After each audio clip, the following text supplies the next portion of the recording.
It is now evening, Maddrift. I, Judge Tolphier, will once again be speaking for tonight's announcement. It is light set, for those of you who have not already retreated indoors and locked your homes. This is your final chance to do so. I kindly request that the Queen's Guard already on patrol do not apprehend the citizens actively rushing for their homes, and at least wait until the arcane lights have fully powered on before declaring someone as in defiance. I then suggest to those of you now running for the first time in a long time to pay more attention to the hour and in the future perhaps be more mindful of your physical health. That does not look easy. This is our second night implementing these new arcane tools to assist in warding off the feasting death, and, as expected, several of you have complaints. Your displeasures are not unfounded.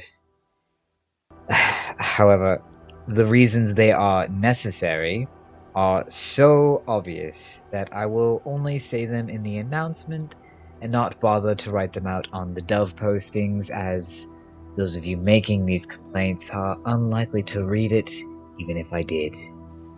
The volume of the sending stones will not be changed, and the placements will only be altered to cover more ground, not less.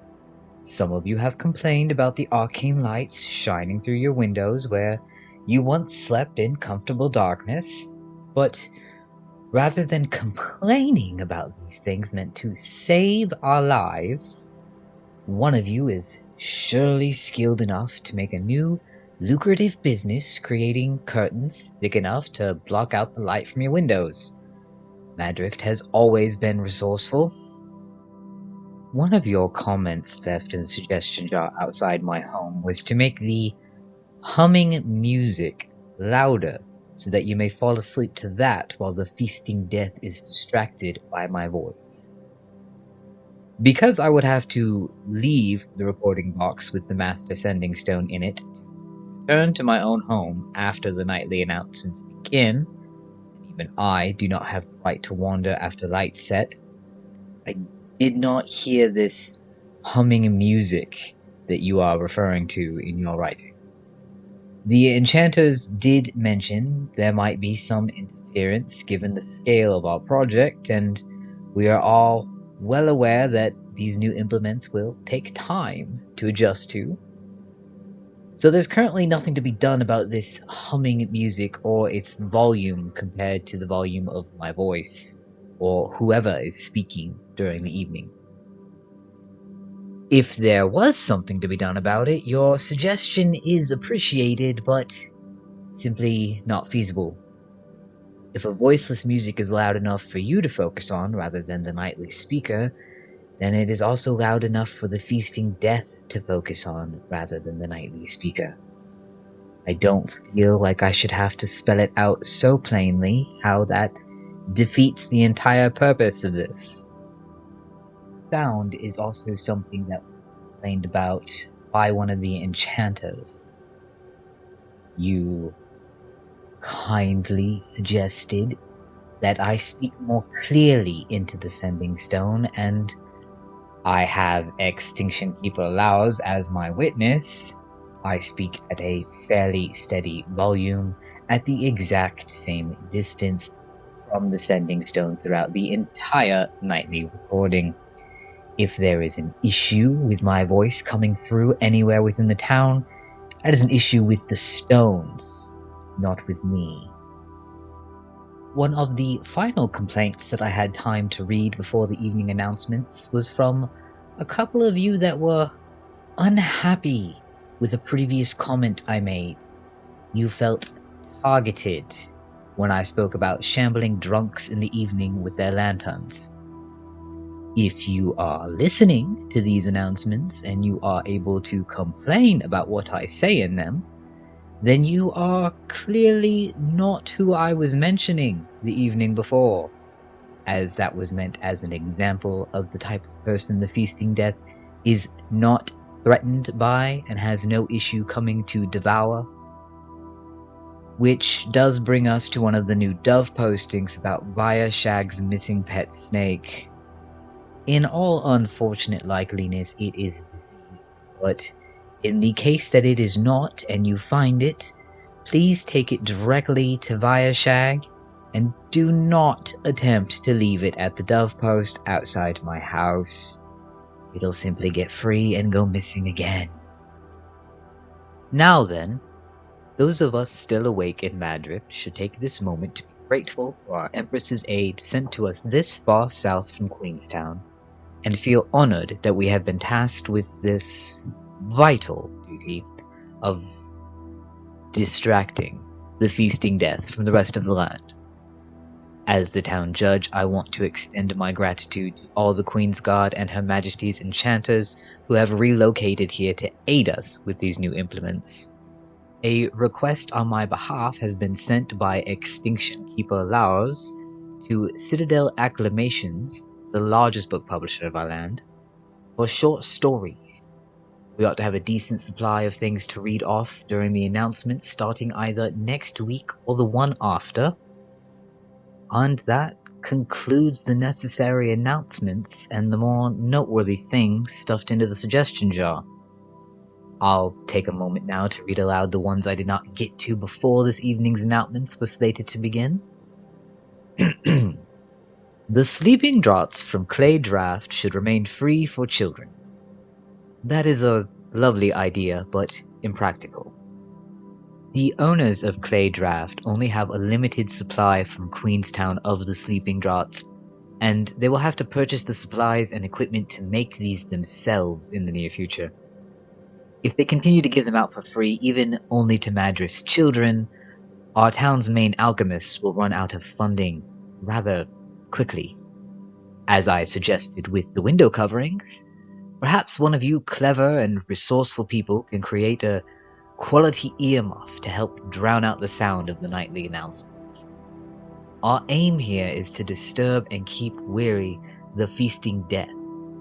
If it can be avoided, there's no need for the rest of the town to suffer these same disturbances, and I do humbly accept and realize to all of you, these are disturbances.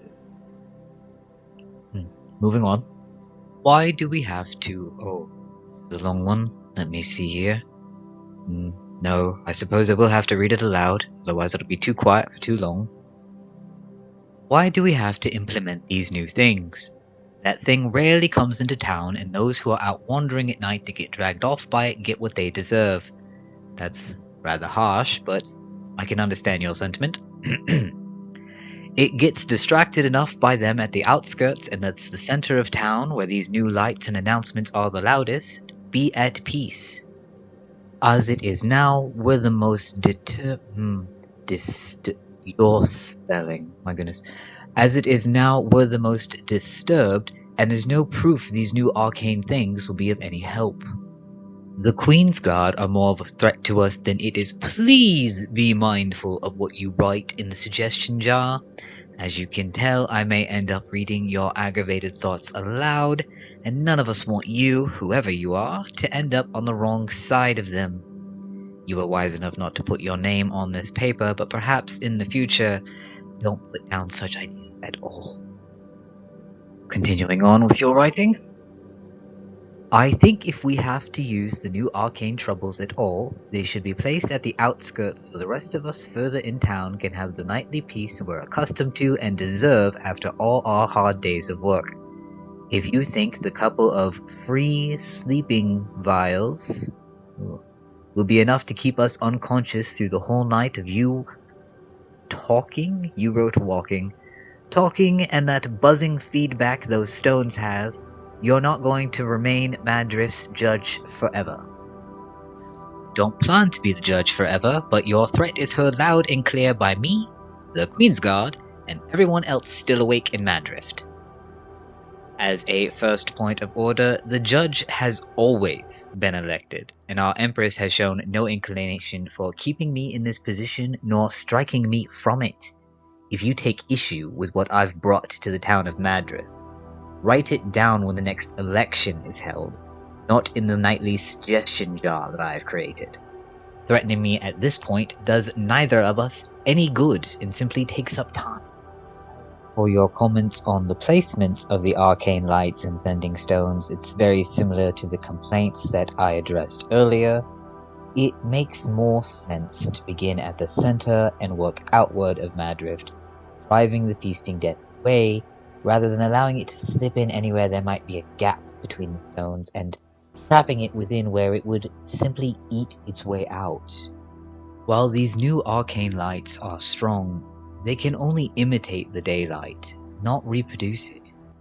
And in the end, they are not enough to actually harm the feasting death at all, only dissuade it.